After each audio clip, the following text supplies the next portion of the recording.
만들며 성취하시는 여호와, 그의 이름을 여호와라 하는 이가 이와 같이 이르시도다. 너는 내게 부르짖으라. 내가 내게 응답하겠고 내가 알지 못하는 크고 은밀한 비밀을 내게 보이리라. 아멘. 담임 목사님께서 말씀하셨듯이 2월 23일 주일부터 2달이 넘는 시간, 이전에 경험하지 못했던 시간을 가정재단의 수축을 위해, 그리고 성전을 향한 그리움에 사무쳐 성전 문지방을 바라보며 그렇게 예배를 사모하는 모든 성도님들, 정말 바라만 봐도 마음이 미어지는 성도님들의 영혼을 보면서 오늘 이 시간 주님의 이름으로 축복하고 성령님께서 여러분의 각 가정의 위로와 평강으로 함께 하시기를 주님의 이름으로 축복합니다. 가끔 동네를 걸어갈 때 우리 권사님들을 마주칠 때가 있습니다. 매번 동일하게 우리 권사님들과 눈을 딱 마주치자마자 권사님들의 눈가에는 눈물로 자연스럽게 맺혀져 있는 것을 보게 됩니다. 그리고 이렇게 말씀하십니다. 언제까지요? 언제까지요? 이러고 저의 손을 잡으려다가 멈칫하시는 권사님들, 그 권사님의 눈물을 보면서 제 마음속에서도 눈물이 흐르며 다시 한번 이 성전에서 가득 찬 주님의 영광, 성도님들이 하나님의 영광과 임재 안에서 충만하게 함께 예배하는 그날, 이제 곧 내일 모레입니다. 이 성전 안에서 이 제단에서 꺼지지 않는 불길로 다시 한번 우리 주의 종들과 교직원들이 부르짖어 기도했던 그 소리와 함께 성도님들의 그 기도 소리가 같이 어우러져서 하나님께 올라갈 때 저는 기대가 됩니다. 하나님께서 그 기도 소리를 들으시고 하나님의 영광의 임재로 채워주실 줄 믿습니다. 평상시에 새벽 제단을 쌓으시고 하나님께 목 놓아 부르짖었던 성도님들은 여러모로 제한된 가정이라는 곳에서 부르짖고 기도하고 찬양하지 못한다는 것, 그것이 가장 답답한 일이지 않을까 생각을 하게 됩니다.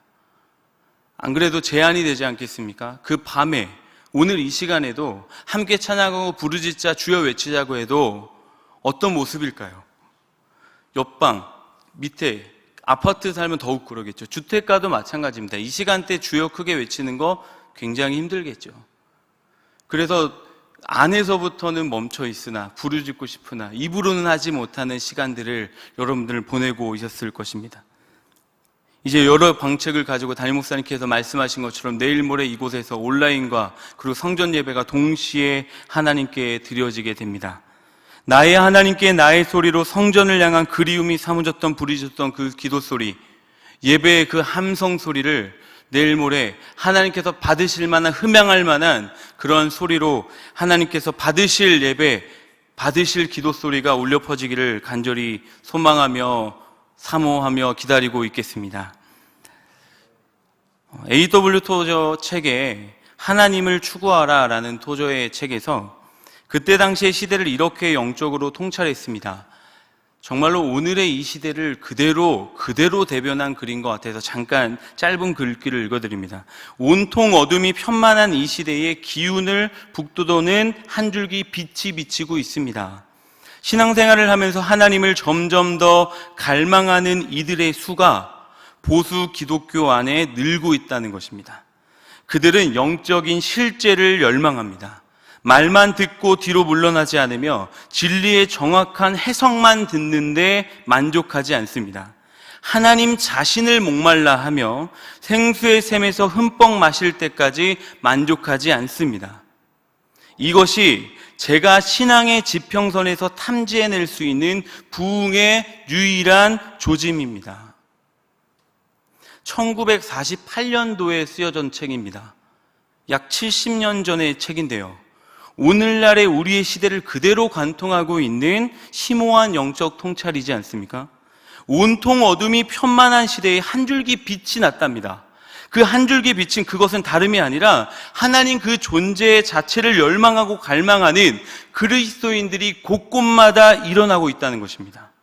진리를 정말로 촌철살인으로 해석하고 풀어냈을 때 오는 그 멈출 수 없는 그 쾌감과 그 희열과 탄성과 감탄이 있지 않습니까? 저 또한 언제나 진리를 탐구하는 데 깊은 관심과 열정이 있습니다. 지금도 타오르는 열정이 있습니다. 진리에 목마릅니다.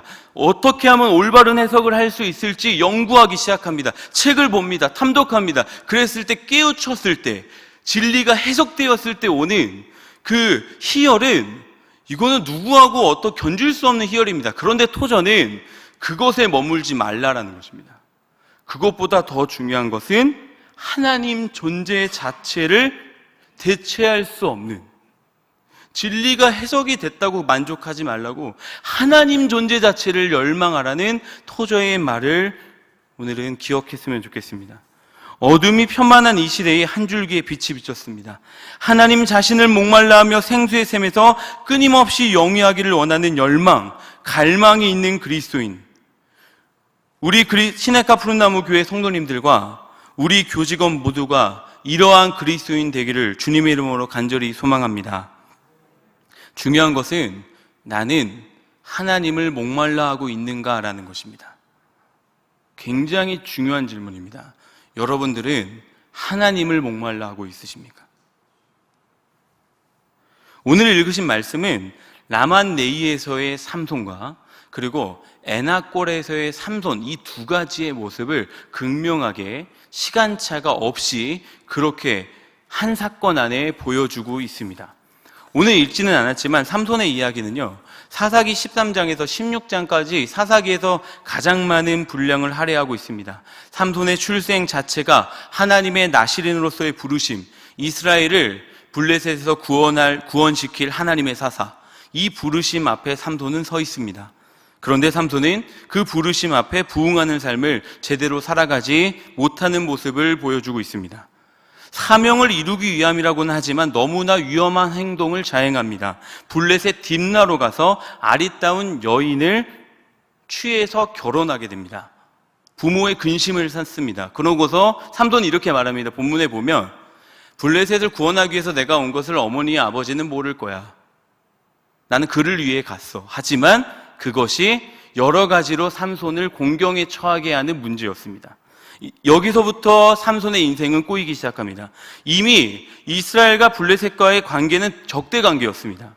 삼손이 블레셋을 가장 치명적으로 괴롭히는 사사, 이스라엘 약소국이지만 블레셋이라는 나라를 가장 치명적으로 괴롭히는 한 사람이 있었는데 그것이 사사 삼손이었습니다. 눈에 가십니다.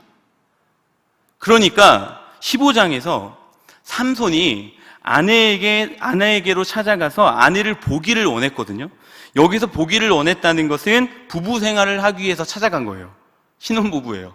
그러니까 얼마나 보고 싶어요. 그러니까 집을 찾아간 거예요. 그런데 삼손을 못마땅히 여기는 장인이 어떤 일을 하냐? 삼손의 아내를 다른 친구에게 줘버립니다.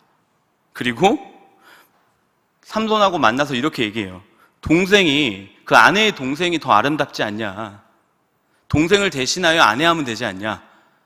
너무나 태연하게 이야기하는 모습에 삼손이 너무나 분노가 치오릅니다. 주체할 수 없습니다. 어떻게 내 아내를 빼앗냐는 거예요. 그것도 동생을 주면 더 아름다우니까 가져가라. 이렇게 말하는 그 삼손의 장인을 향해 삼손이 너무나 억울하고 분이 치밀어 오르지 않았겠습니까? 그리고 삼손 하면 무엇이 생각나십니까? 힘이 생각나지 않습니까?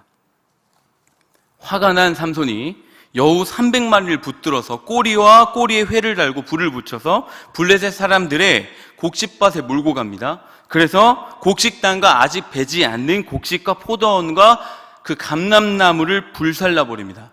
무슨 행동이냐면 그때 딥나의 동네의 곡기를 끊어버린 겁니다. 아예 먹을 것을 없애버리려고 작정해서 다 모든 것을 불태워버립니다. 엎친 데 덮친 격으로 이를 알게 된 블레셋 사람들이 삼손의 장인과 아내를 쳐서 불살라 죽입니다. 삼손이 이것을 알고 자기 사랑하는 그 아내가 죽고 장인도 죽고 그 사실을 알게 된 삼손이 7절 말씀에 이렇게 말합니다. 내가 너희에게 원수를 갚고야 말리라. 여러분들 이 한 문장은요, 삼손 안에 있는 분노를 그대로 보여주는 너무나 강한 문장입니다. 내가 너희에게 원수를 갚고야 말리라. 블레셋 사람들의 정강이와 넓적다리를 크게 쳐서 죽인 뒤에 에담 바위 틈에 머물게 됩니다. 여러분들, 여기까지 이 스토리를 들으셨을 때 사사기 15장의 이야기의 전개를 보면서 저는 어떤 생각을 했냐면 현대판 막장 드라마를 찍어도 각본이 참 좋게 나오겠다라는 생각을 했습니다. 시나리오가 괜찮습니다. 탄탄합니다. 긴장감이 있습니다. 이것으로 끝나지 않습니다. 막장이라는 것은 또 막장을 기다리고 있는데 이것으로 끝나지 않고 더 큰 막장이 기다리고 있습니다. 여기서 끝나지 않고 이제 여러분들을 딥나라는 블레셋 지역에서 옮겨서 시각을 옮겨서 지역을 이제는 유다라는 레이라는 곳으로 여러분들의 시각을 옮깁니다. 블레셋 사람들 또한 분이 치민 겁니다. 먹을 것을 다 탕진시키고 불로 태워버리고 블레셋 사람들을 쳐서 죽이고 와가지고 무엇을 하고 있는 겁니까? 블레셋 나라를 완전히 혼란에 빠지게 하고 있는 삼손을 향하여 분이 차오른 블레셋 사람들이 삼손뿐만 아니라 이스라엘을 쳐야겠다라고 생각하고 유다의 진을 지게 합니다. 이제는 전쟁을 일으켜서 다 쓸어버릴 작정입니다. 유다 사람들이 당황합니다. 두려워 떨며 어찌 올라와서 우리를 치느냐 물을 때 블레셋 사람들이 이렇게 말합니다. 삼손 때문입니다. 너희 사사, 너희의 리더, 너희가 따르고 있는 그 삼손 때문에 내가 왔다. 너희들을 물질러 버리겠다라고 얘기한 블레셋의 그 군대. 그런데요, 저는 유다의 그 사람들이 의리가 좀 있었으면 좋겠는데 의리가 없습니다. 3,000여 명이 에담 바위 틈에 있는 삼손을 어떻게 찾았는지 찾아가서 뭐라고 말하냐면 결박을 한 다음에 블레셋 앞에 삼손을 끌고 가야겠다라고 3,000명이 삼손에게 찾아가요. 의리가 없죠. 자기의 리더입니다. 그 리더를 단단한 결박 3밧줄로 묶어서 블레셋 그 군대 진영으로 데려가려고 하는 겁니다. 그러고 나서 이렇게 얘기해요. 우리가 당신을 죽이려는 게 아니고 묶어서 그냥 갖다만 주는 거니까 걱정하지 마. 죽이는 거죠. 블레셋 앞에 진 앞에 결박해서 묶어놔서 갖다 놓는다는 것은 죽이겠다는 얘기잖아요. 유다 사람이 유다 리더를 결박해서 묶어서 그 진에 내동댕이 치겠다는 겁니다. 얼마나 막장입니까? 이것이 어떻게 끝으로 결말이 어떻게 날지 잘 모르겠습니다.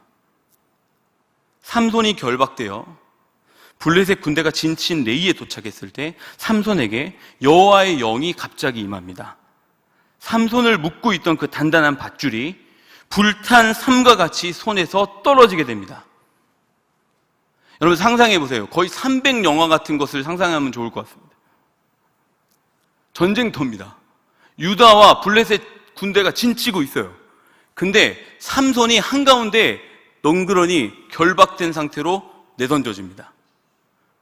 그럼 어떻게 되는 거죠? 이스라엘의 유일한 희망과 소망은 삼손인데 삼손도 묶였고 유다 사람들은 벌벌 떨고 두려워하고 있고 블레셋은 사기가 올라가고 있고 그때 여호와의 영이 삼손에게 갑자기 임하더니 그 결박을 풀어버리는 그 모습, 그 씬을 한번 생각해 보십시오. 삼손의 그 어마어마한 괴력, 당연히 여호와의 영이 임한 것이 결정적인 요인이었지만 삼손의 그 가공할 수 없는 힘, 그건 엄청난 것이죠. 제가 이번 주에 3일 전에 푸시업을 이렇게 무리하게 열심을 내다가 지금도 가슴과 여기 팔이 너무 아파가지고 제가 옷을 환복하다가 한번 되나 해갖고 내려가려다가 안 내려가요, 잘. 한 분을 이겨보려고 제가 열심을 냈다가 저의 한계를 넘고 또 넘다가 제 힘에 그 미치지 못하는 영역까지 한 거예요. 그러니까 여기가 너무 아픈 거예요. 삼손의 힘이 얼마나 셀까 생각해 봤는데 저는 뭐 비교가 할 수 없겠죠. 그런데 한 분 목사님이 생각이 나더라고요. 제 옆에 계신 목사님인데요. 그 목사님의 여기 여기 근육과 팔 상체를 보면요, 제가 그 목사님에게 이런 말을 해요. 목사님, 운동을 하고 이렇게 내려오시면 막 저한테 보여주시거든요. 이렇게 이렇게 막 보여주세요. 그러면 제가, 목사님, 그 힘으로 사람은 안 됩니다. 여기 끝납니다. 목사님, 그 힘은 잘 가리고 계셔야 할 것 같습니다. 저 이런 얘기를 해요.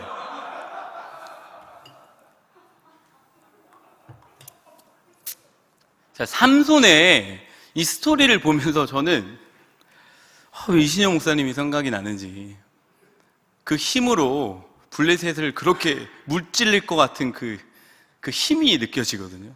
저도 푸시업 열심히 해서 다음 주에 그 날이 있거든요. 그때 반드시 이기도록 하겠습니다.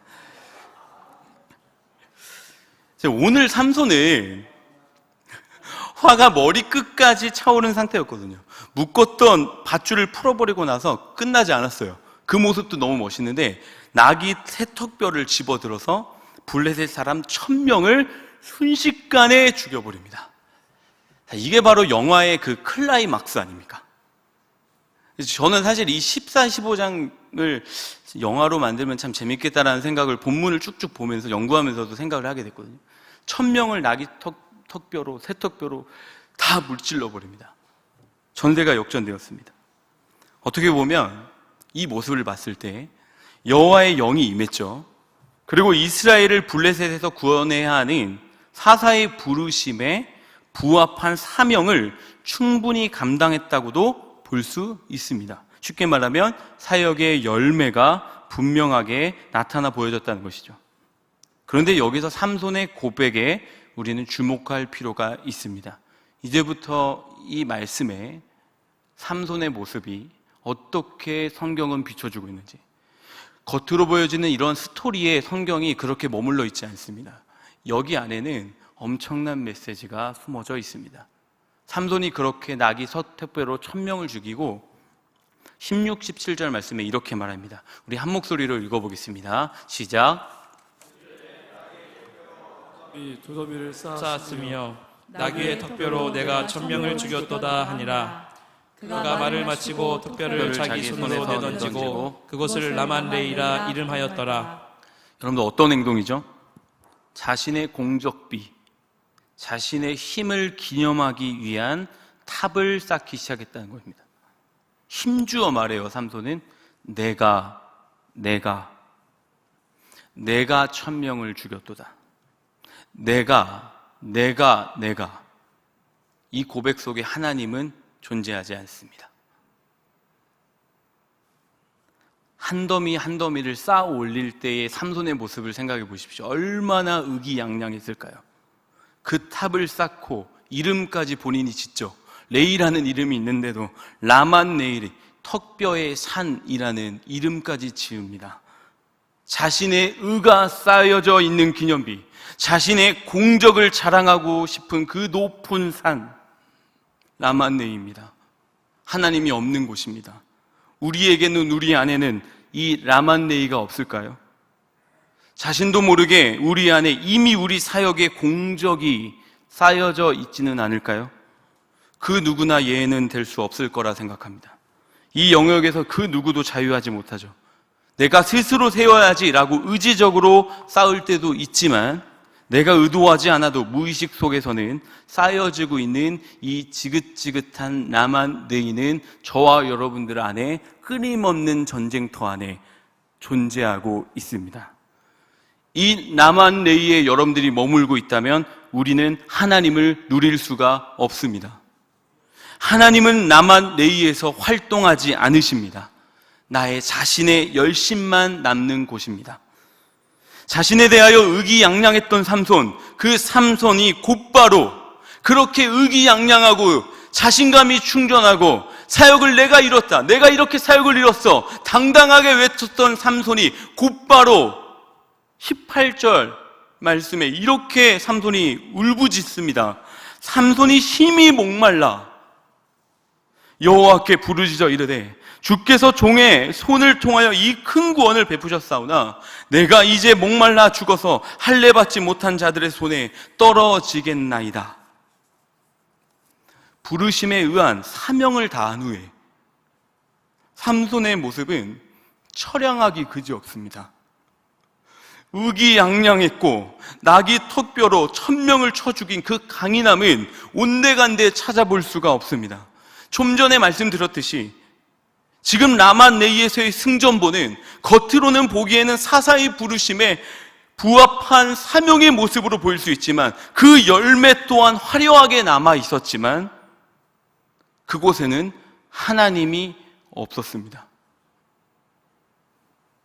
여기에서 왜 삼손은 곧바로 어떠한 시간차도 없이 목말라 죽겠다는 메마른 상태가 되었던 것일까요? 여러분 생각해 보십시오. 사명을 이루었고 부르심에 부합한 열매까지도 나타낸 그 라만네이라는 장소에서 곧바로 사역 이후에 메마른 심령이 되어 죽겠다라는 그 고백을 한 삼손. 왜 이렇게 됐을까요? 여러분 이러한 삼손의 모습을 보면서 참 공감이 많이 되지 않습니까? 여러분들은 사역 이후에 나의 영혼이 하나님으로 충만해 계십니까? 타는 듯한 목마름으로 허덕이고 있지는 않으십니까? 여러분 삼손의 행보를 보며 그리고 삼손의 내면의 상태를 잘 관찰하면 삼손의 그 열심의 숨은 동기에는 여러분들 잘 기억하십시오.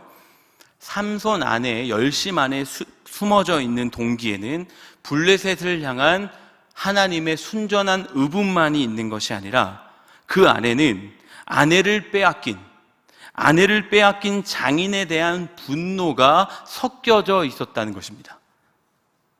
자신의 소유에 대한 주체 못하는, 통제 못하는 집착, 그에 따른 분노가 삼손의 내면을 장악하기 시작했다는 것입니다. 하나님은 분노라는 삼손 안에 숨어져 있는 동기인 분노라는 숨은 동기가 있는 삼손이라는 자를 들어 쓰셔서 이스라엘의 구원의 역사를 이루셨습니다. 하나님의 역사는 그러니까 삼손의 어떠한가는 사실 무관한 거죠. 그런 숨은 동기가 있음에도 주님은 그 자를 쓰셔서 구원을 이루십니다. 그러나 삼손은 그 이후에 죽을 것 같은 메마른 영적 상태, 빈곤한 상태에 빠지게 되었습니다. 여러분 설교자의 일주일이라는 책의 저자인 김영복 목사님의 책에 이런 말이 있습니다. 하나님의 일을 하면서 하나님을 잊어버릴 수 있습니다. 굉장히 중요한 통찰입니다. 하나님의 일을 하면서 하나님을 잊어버릴 수 있습니다. 지금 삼손의 모습과 너무나 일맥상통한 문구 아니겠습니까? 분명 삼손은 하나님의 일을 했습니다. 레이라는 그 장소에서 그것도 자신의 부르심에 부합한 사명을 힘을 다해 해낸 것입니다. 그러나 하나님은 그 겉으로 보이는 모습보다, 그 겉으로 보이는 열매의 화려함보다 삼손에게 가려져 있었던 하나님의 일을 하게 하는 숨은 동기를 주님은 분명히 보고 계셨습니다. 큰 일을 이룬 후에 삼손은 가장 큰 존재이신 하나님을 잃어버렸습니다. 하나님을 잃어버린 사명자. 그에게 남은 것은 한 가지밖에 없습니다. 다시 그 목마름을 채워야 하는 하나님 그 존재 자체를 향한 부르짖음, 그거 하나밖에 안 남았습니다. 그래서 하나님은 이러한 삼손의 부르짖는 소리에 19절에 이렇게 응답하십니다. 우리 19절 말씀에 하나님의 응답을 우리 한 목소리로 읽겠습니다. 시작. 하나님의 레이에서 한 한목한 곳을 터뜨리시니 거기서 물이 솟아나오는지라. 삼손이 그것을 마시고 정신이 회복되어 소생하니 그러므로 그 샘 이름을 에나꼬레라 불렀으며 그 샘이 오늘까지 레이에 있더라. 아멘. 할렐루야. 장소는 동일한 레이입니다. 정말로 중요한 포인트입니다. 장소는 동일한 레이입니다. 하지만 삼손의 영적인 태도가 완전히 바뀌어 버렸습니다. 자신의 의로 쌓여져 있었던 그 기념비가 완전히 소멸되는 장소가 되었습니다. 하나님께서 넘치도록 채우시는 생수의 강이 샘솟는 회복의 장소가 되었습니다. 목말라 죽겠다는 삼손이 그 샘솟는 생수의 강을 마심으로 전화위복되는 장소가 되었습니다. 삼손이 그곳의 이름을 라만레이에서 에나꼬레로 바꾸어 부릅니다. 자신의 의가 쌓여져 있었던 곳에서 나와 자신에게로부터 나와 은혜로만 채워지는 부르짖는 자의 샘으로 삼손은 똑같은 레이라는 장소가 있었지만 완전히 영적으로 갱생된 삼손의 모습을 우리는 보게 됩니다. 오늘 분명하게 같은 레이라는 장소에서 라만레이와 에나꼴의 이 두 가지 이름 안에 극명한 차이를 여러분들은 저와 여러분들과 보게 되었습니다.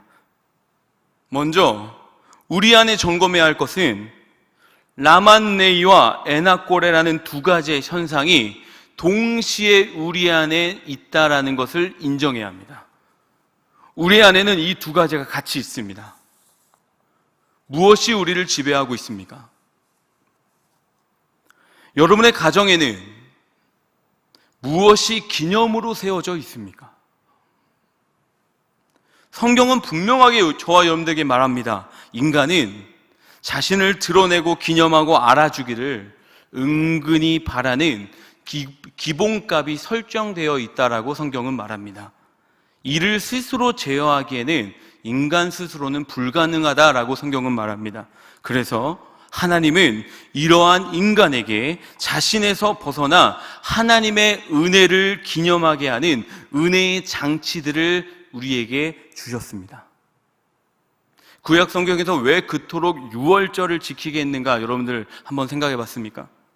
이스라엘 회복과 유월절의 절기는 긴밀한 관계가 있습니다.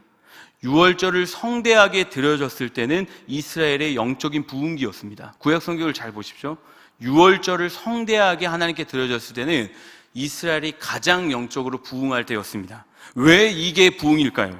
유월절을 기념한다는 그 자체가 하나님이 이루신 구원의 은혜를 기념하는 예배였기 때문입니다. 유월절을 지킬 때에는 자신의 공적을 쌓은 기념비는 그곳에 존재할 수 없기 때문입니다. 신약에서 다시 한번 우리를 깨닫게 하는 한 가지는 예수님께서 최후의 만찬을 할 때에 나를 기념하라 하시면서 스스로를 유월절의 어린 양이 되어주시면서 완전한 구원을 이루신 예수님 그 자체를 기념하라고 친히 제정하셨습니다. 사도 바울도 고린도전서에 동일하게 이를 말하고 있습니다. 무엇을 의미하겠습니까, 여러분? 끊임없이 내 안에서 차오르는 라만레이를 스스로 제어할 수는 없기 때문에 그 모습을 너무나 잘 아는 하나님께서 우리에게 친히 베풀어 주신 은혜의 장치, 그 은혜로, 그 은혜의 장치로 우리에게 부여하신 그 은혜로 말미암아 자신을 넘어서 하나님의 영광과 하나님의 의를 노래할 수 있는 에나꼬레의 삶으로 우리를 인도해 주신 것입니다. 사랑하는 성도 여러분, 오늘 본문에서 나타난 삼손의 모습은 우리의 신앙생활과도 분명하게 동일하게 일치하고 있습니다. 나 자신을 기념하고자 하는 강한 의지를 꺾기 위해서는 반드시 에나꼬레에 부르짖는 자의 샘이 터져야만 가능합니다. 그래서 매일매일 반복적으로 집요하게 부르짖어 하는 이유가 여기에 있습니다. 며칠 쉬어도 나 자신으로부터 나를 지킬 수 없는, 며칠만 부르짖는 거 쉬어보세요. 어떤 현상이 벌어질까요? 나 자신조차도 못 지킵니다. 나 자신으로부터 지키는 게 힘에 부칩니다. 나의 안에 있는 분노를 조절할 수 있을까요? 부르짖지 않는 셈의 그 자가 자신 안에 있는 그 숨은 동기를 없앨 수 있을까요? 절대 없앨 수 없습니다. 삼손의 회복은 에나꼴의 은혜만을 갈망하는 그 장소에서 자신의 은은 소멸되게 되었습니다. 그 은혜의 장소 에나꼴에, 사랑하는 성도 여러분, 말씀을 마무리하면서요, 성경에서는요 우리에게 이러한 긴장을 여러분들에게 던져줍니다. 우리 사기 16장 1절 15장 바로 그 다음 16장 1절 말씀을 우리 한 목소리로 읽어보겠습니다.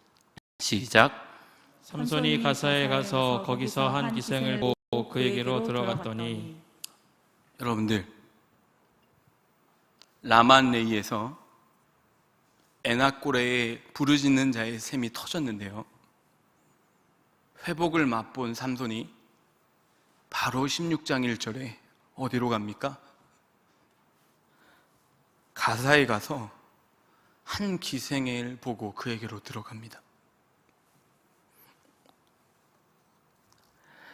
반복적으로 무너져 내리는 삼손의 이 연약한 모습 속에서 회복을 맛봤음에도 다시 가사로 내려가 기생집에 들어가는 삼손의 모습. 성경은 우리에게 이러한 메시지를 줍니다.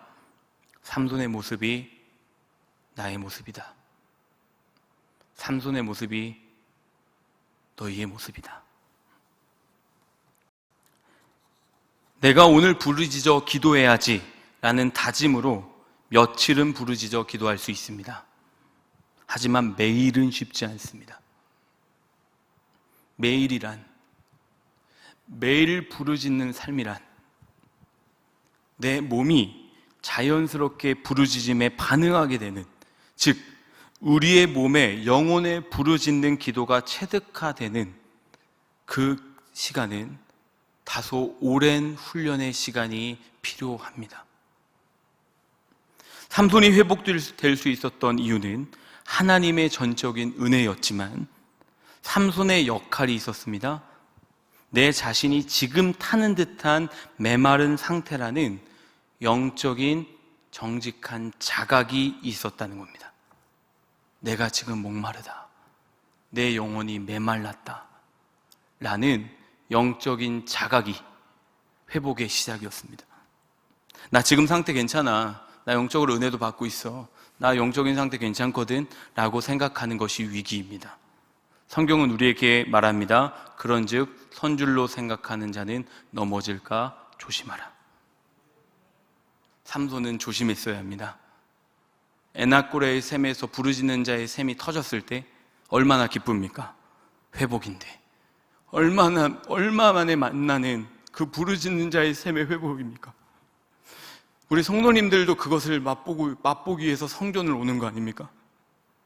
그런데 여러분께 이 말씀이 정말로 저는 양약이 됐으면 좋겠는 것은, 여기 와서 부르짖어서 에나꼬레를 맛보십시오. 그리고 집으로 다 돌아가시고 삶으로 돌아가셔서 선줄로 생각하는 자 넘어질까 조심하라. 다시 한번 은혜를 상기하지 않으면 여러분들은 다시 삼손처럼 가사에 가서 하나님이 싫어하는 일을 할 수도 있습니다. 간절히 소망하기는 닫혀졌던 성전 문이 열려서 여기서 드리는 간절한 예배가 일시적인 현상이 아닌 매일의 예배가 에나꼬레가 되기를 주님의 이름으로 축복합니다. 이 시냇가 푸른 단이 라만레이가 돼서는 안 될 것입니다. 이곳은 에나꼬레가 되어야 합니다. 여러분들 자리의 그 각 처소에서 지금 성전에 나와서 부르짖는 자신의 그 위치의 자리가 라만레이를 넘어서서 에나꼬레가 될 때 우리의 영혼은 비로소 자유를 맛볼 수 있습니다. 오늘 이 시간 우리 말씀을 기억하면서 찬양하면서 우리 기도했으면 좋겠습니다. 사랑하는 성도 여러분, 그리고 여기 모인 우리 교직원, 우리 귀하신 우리 전도사님, 목사님, 오늘 말씀은요, 조금만 영적인 긴장을 놓쳤을 시 우리에게 벼랑간 찾아올 수 있는 문제입니다. 여기서 누가 자유할 수 있습니까? 삼손의 무너짐은 우리의 무너짐일 수 있죠. 그러나 하나님은 그 영적인 메마른 상태라고 자각하는 그 모습을 기다립니다. A.W. 토저가 그 책에서 이렇게 말하더라고요. 기도하기가 싫다면 기도하기가 싫습니다라고 기도하라. 우리의 솔직할 수 있었으면 좋겠어요. 기도하기가 싫으면 싫다고 기도하는 것이 부르짖는 자의 샘의 에나꼬레가 될 수 있는 정직한 고백입니다. 안 되면 안 되는 상태로 나아가십시오. 우리 하나님의 은혜라는 찬양 우리 함께 부르실 텐데, 주님 겸손하게 구합니다. 하나님의 은혜를 내게 부어 주시옵소서. 우리 고백하며 우리 찬양하며 나아갑니다. 나를 지으신 이가 하나님, 나를 지으신 이가 하나님, 나를 부르신 이가 하나님, 나를 보내신 이도 하나님, 나의 나 된 것은 다 하나님 은혜라. 나의 달려갈 길, 나의 달려갈 길 다 가도록, 나의 마지막 걸음 다 하도록, 나로 그 십자가 품게 하시니, 나의 나 된 것은 다 하나님 은혜라. 한량없는 은혜, 한량없는 은혜, 갚을 길 없는 은혜, 내 삶을 애워싸는 하나님의 은혜,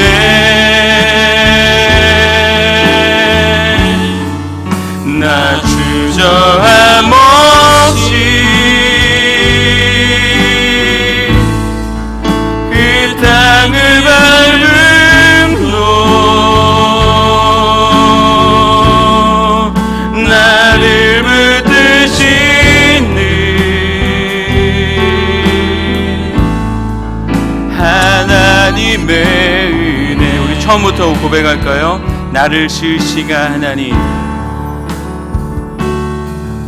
나를 지으시니가 하나님. 우리 고백합시다. 나를 부르시니가, 나를 부르시니가 하나님,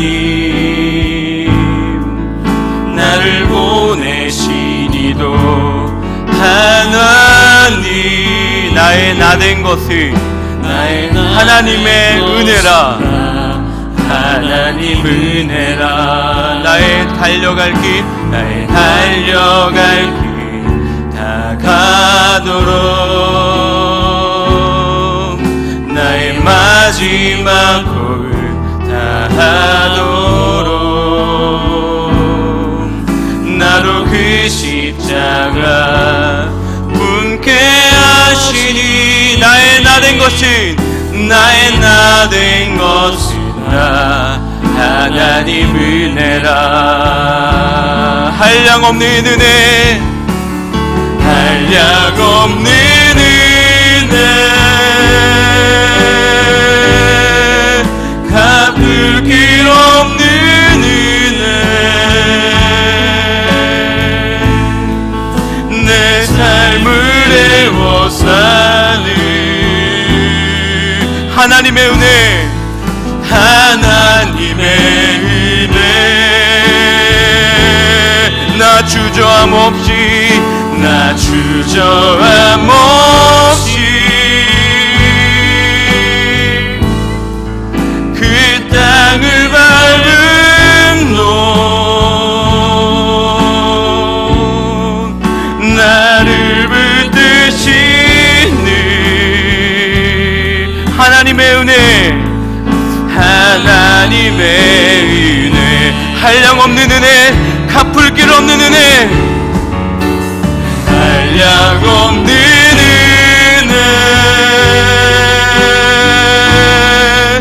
갚을 길 없는 은혜, 내 삶을 애워싸는 하나님의 은혜입니다.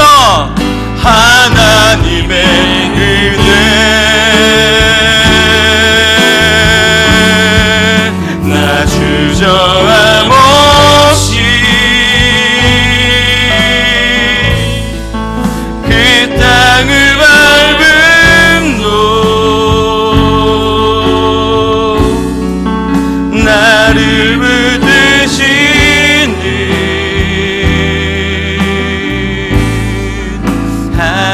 하나님의 은혜. 사랑하는 성도 여러분, 각 가정에서 그리고 교직원 여러분, 첫 번째로 우리 기도하겠습니다. 하나님, 내 자신 안에 숨겨져 있던 분노, 내 안에 숨겨져 있었던 화, 내 안에 잃어버린 것에 대한 아픔, 자신의 욕심과 의를 상징하는 나만 네이가 내 안에서 무너지게 하여 주시옵소서. 나 자신이 영적으로 하나님 존재 자체를 향한 열망이 회복되게 하여 주시옵소서. 내 안에 부르짖는 자의 샘이 에나꼬레가 터져나오게 하여 주시옵소서. 이런 간절한 마음으로 주여 한번 간절히 부르짖고 기도하며 나아갑니다. 주여